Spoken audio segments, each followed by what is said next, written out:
پورا زور لگا کے 2-2 گھنٹے کی تقریریں ہو رہی ہیں. اس زور لگانے سے کچھ نہیں ہو رہا صحت کو. کورٹ بلائے تو میں مر گیا, میں لٹ گیا, میں برباد ہو گیا.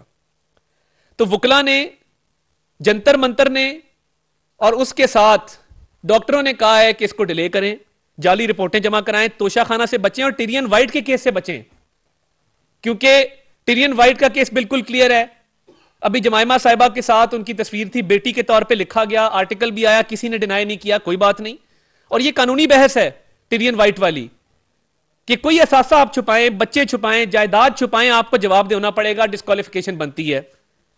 تو اب توشہ خانہ سے بچنے کے لیے, ٹیرین وائٹ سے بچنے کے لیے, گرفتاری سے بچنے کے لیے یہ سارا صحت کا بہانہ کیا جا رہا ہے. میرا مطالبہ ہے سپریم کورٹ آف پاکستان سے, ہر بات کا نوٹس لیا جا رہا ہے, ہر کسی کو بلا کے پوچھا جا رہا ہے. میڈیکل بورڈ یا لاہور ہائی کورٹ یا supreme court of Pakistan constituted کرے, ونس اینڈ فار آل یہ معاملہ ختم ہونا چاہیے.